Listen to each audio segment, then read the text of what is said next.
Hey, Dan Higgens. I'm here live at Hinterland with the great backdrop behind us here of Lambeau Field, the big H right there, if you're not familiar with that. Joined today by Karls, who's been a long-time brewer, head brewer now, is that the official technical title with Hinterland here? And the reason we're here at Hinterland is because this month's WisBrewView Pick 6 theme was it's summer session. We want stuff with lower ABV, 5% or under. That's pretty close to the typical American lager that I think most people are used to. But you don't have to sell for just one necessarily style. There are a lot of different styles. We had them, and one of them we had on there was Evergreen. It's an IPA. It's a session, which is actually a pretty hot style in terms of like beers right now, right? Yeah, session IPAs are very hot. You know, the IPA category has become the hottest category in beer. And everything around IPAs, whether it's fruited IPA, strong double IPAs, or sessions, which have been very popular lately. And everybody wants an IPA. Well, and even the collaboration brew for Green Bay Craft Beer Week, which kicks off today, is an IPA as well. Right. So I mean, and that one's more of a that gets more into that fruit type of version of an IPA, you guys. And that one actually, you and all the other brewers here in Green Bay collaborate and work together on that one. Right. Yeah. All the brewers got together and collaborated on that. Brad Stillmank at Stillmank brewed it at his facility, packaged it there. It's a fantastic beer. We're going to have it on draft here, I think, as of later today or early tomorrow. And it's been fantastic.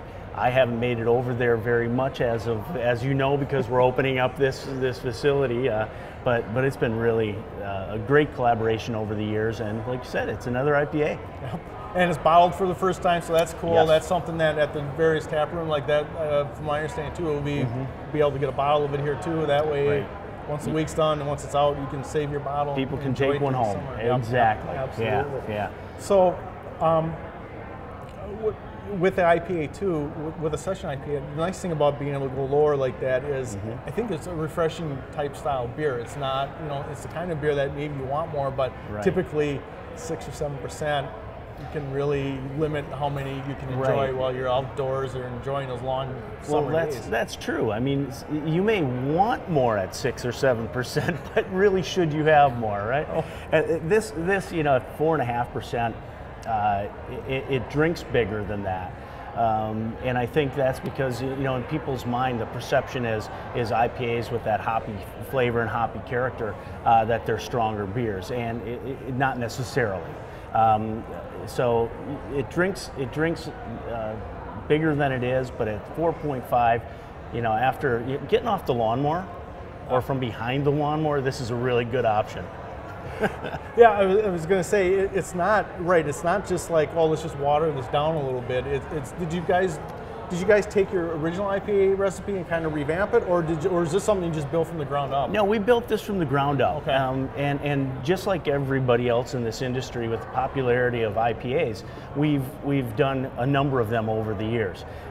We have our mainstay, our IPA, which has Simcoe. That's Simcoe hop. That's generally in that 6.4 range, 6.5% range.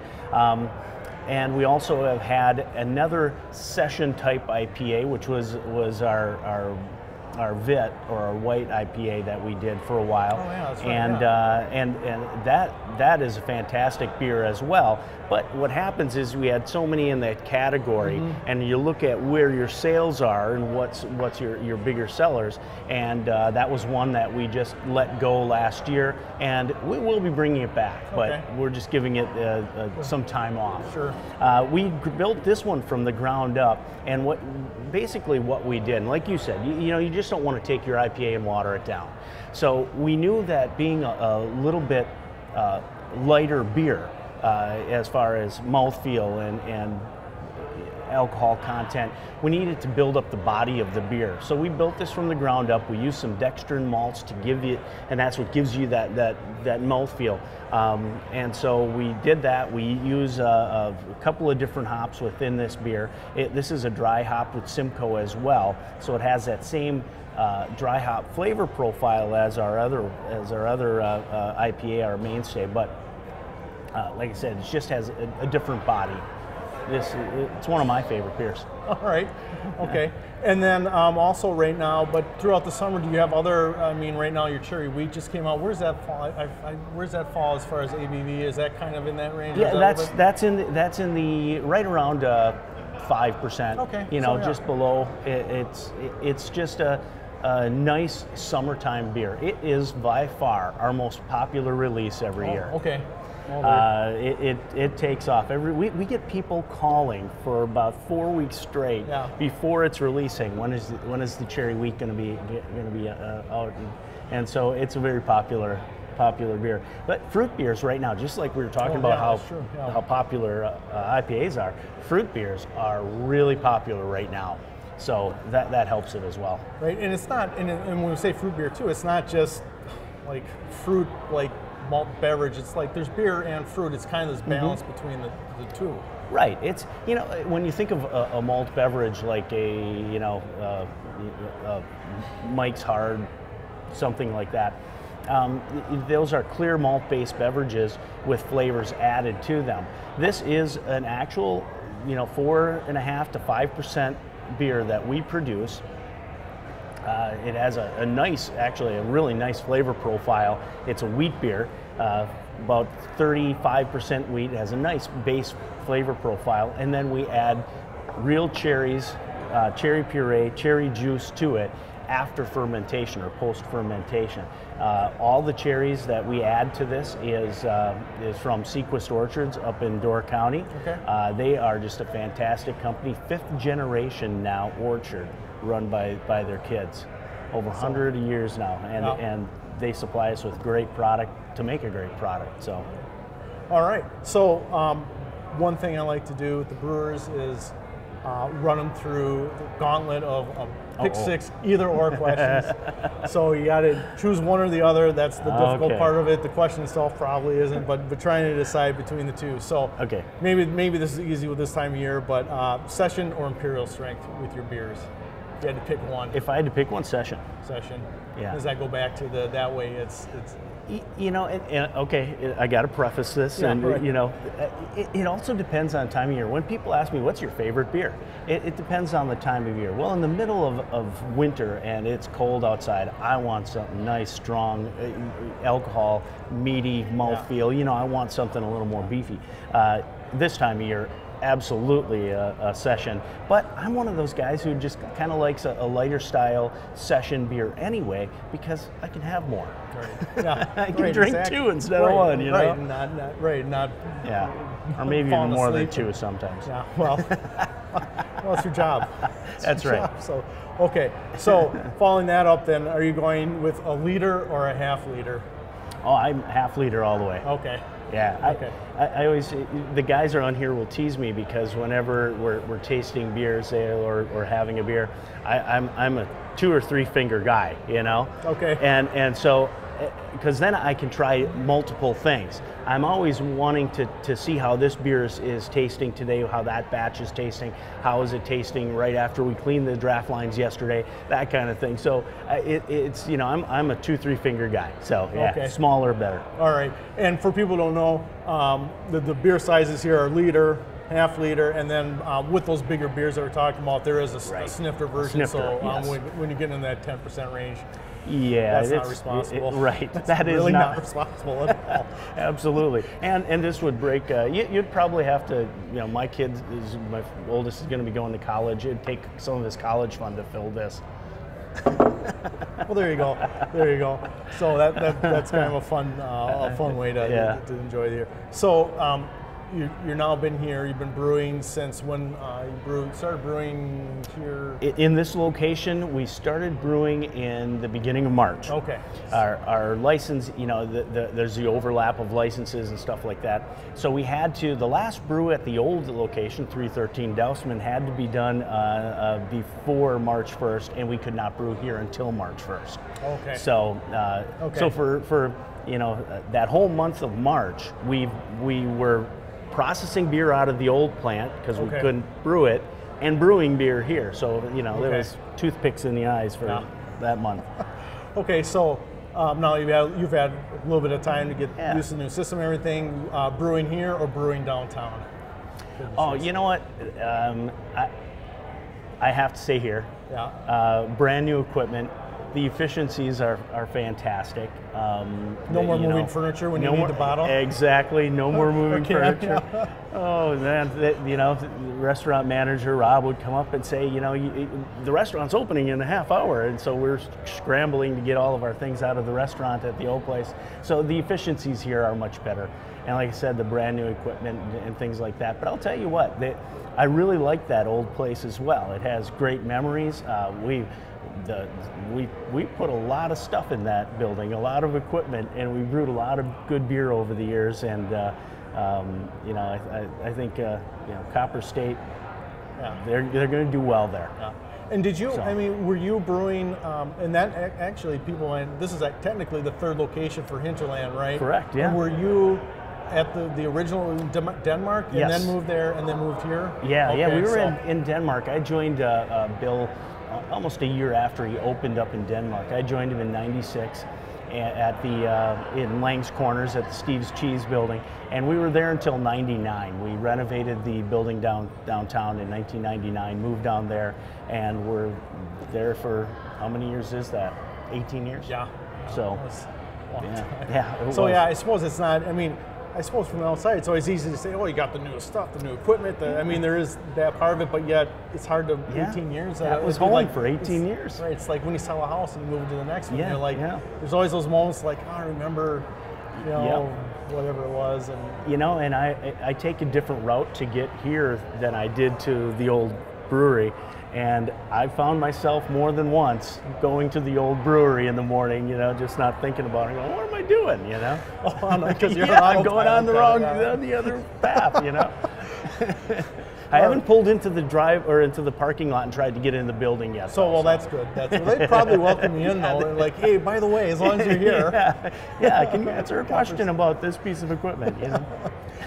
So, are you more excited to brew a new recipe or brew a favorite beer or a beer that you really like? Oh, you're asking hard questions. See, I told you they're tough. I'm going to preface it again. It depends on how busy I am at the time. You know, once we get our feet underneath us at this location, same with the other, there's different times of years, and there's some time to mess around with a new recipe. I love to do a new recipe. I think any brewer, we all came from home brewing experience, and I think you go back to that, and it's like, I want to try something new, and I want to tweak a recipe. I want to make something different. So, you know, I think what it comes down to is, a new recipe. But I always love, the favorite beers, like the cherry wheat is one of my favorite beers. Okay. So when we brew that for the first time coming out this spring, I was fired up for it, and I wanted to have a glass. So that's interesting too, because you do have a lot of season. I mean, right now you have basically kind of you got the Evergreen, your IPA, Luna Stout, and Packerland Pilsner. Packerland Pilsner are kind of your four real year-round. You're always going to find those. So you got a good amount of seasonals rotating through here. So you get excited when some of these come up again, huh? Yeah. Okay. Oh, absolutely. And when you're talking about the year-round things, the distributors, our distributors will say, how many SKUs do you have? The SKUs and barcodes. Sure. How many do you have? And we have a lot, because we also have not only our year-round products that you mentioned, but we have things offshoots of those. So our Luna Coffee Stout is not only a CO2 product, but it's also a nitrogenated product. Right. We do that with our IPA as well. We do that with almost all of our one-off barrel age series. we'll do the nitrogenated. And then we also have Packerland Pilsner is a great example. We have that in 12-ounce bottles, 12-ounce cans. We have sold that in 16-ounce cans across the street. We also have that in 12-packs, 6-packs, 6 barrels, half barrels. So you have a lot of different packages that you have to kind of fit the product in and account for. So, okay, so new recipes come around. It's fun for you guys. Other than the cherry wheat, are there other ones that pop up that are like that you know that you're going to start getting calls on? What are some of the other ones that people might get calls before you actually get to it? All of them have a certain following, you know, and some of the beers that we actually have pulled back from making or replaced the seasonal, we get, you know, calls from people saying, you know, why aren't you brewing this anymore? But I would say that the cherry wheat's always the most popular. Our Oktoberfest is a close second. Oh, okay. That's a very big release, and the Saison, that was a recipe that was developed by Scott Kissman, my brewer here, and that is a very popular beer as well.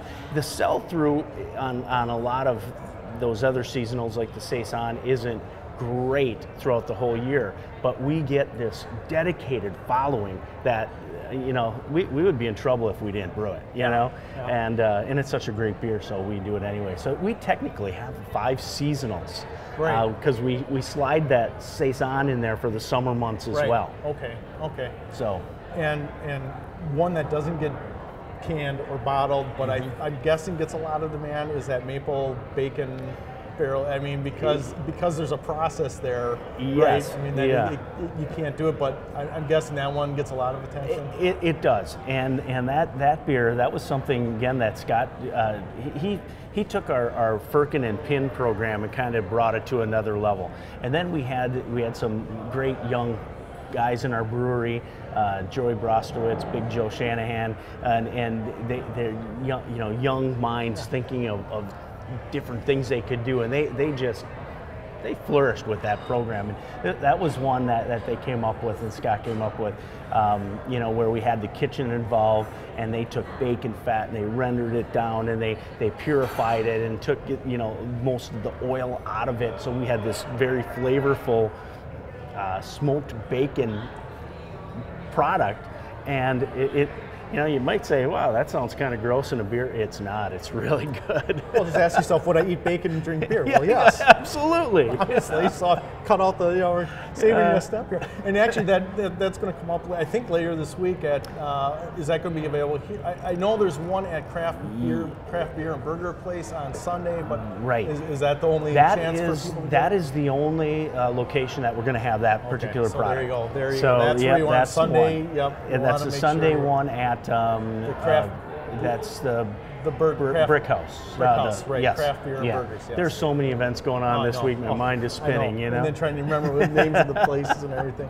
Okay, so it's summer. It's barbecue season. Would you rather have your beer while you're barbecuing or beer with your barbecue after it's all on your plate? I'm a while I'm barbecuing guy. Okay. Yeah. Okay. You can't stand at the grill without a beer in your hand. Right. And that again goes back to the session, especially if you're doing a longer cook on something, right? There you go. Definitely want that. All right. And then when it comes to the brats, are you parboil or a beer bath?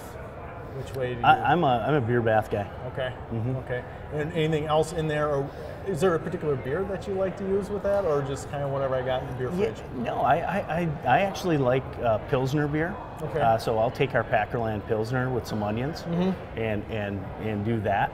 Okay. You know, a lot of times with like Polish sausage and stuff like that in the winter. And there again, it's kind of like the seasonal thing. I'll do a Bach beer in the fall, and it just kind of fits that season better. Okay. You know. Okay. So it depends on what's going on. It depends on the season. You know. All right. Okay. Well, that's good to know. All right. I think that's it. Again, there's a lot of Green Bay Craft Beer Week stuff going on. Do you have any other?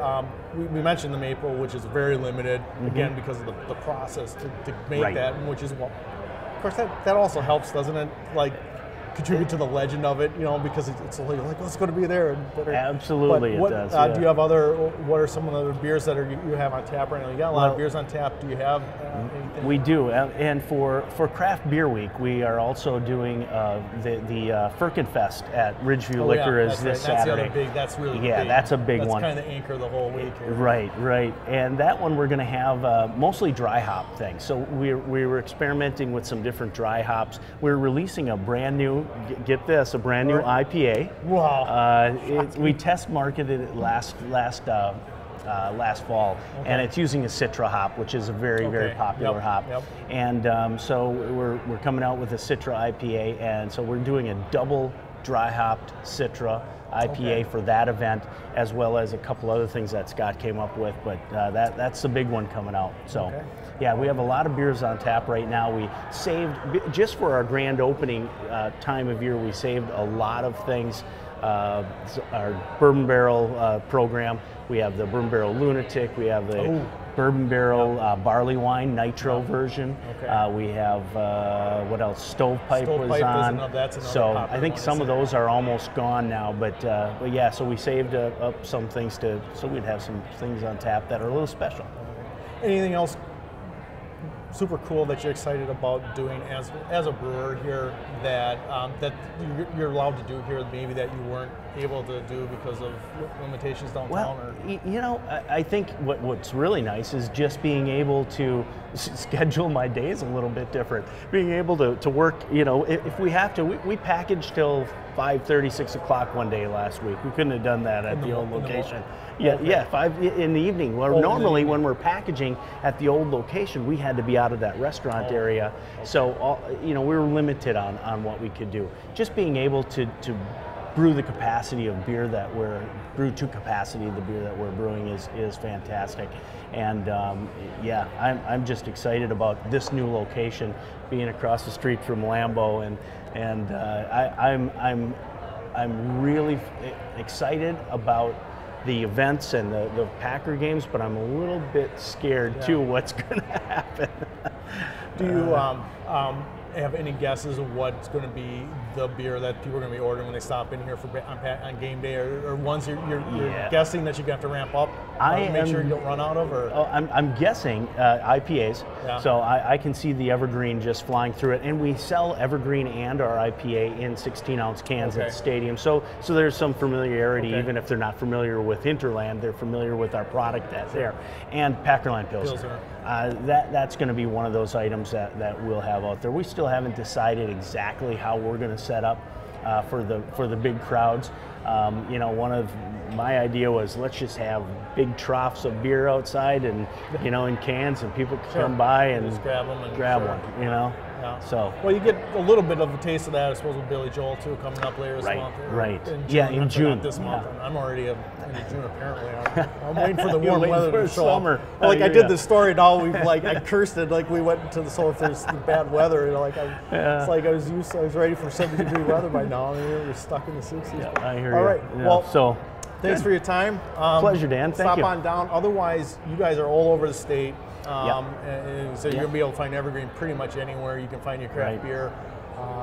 Thank you, everybody, for tuning in today. I really appreciate it. We'll be again live next month. We're going to stop down at Bare Bones Brewery in Oshkosh. So, thank you. Thanks.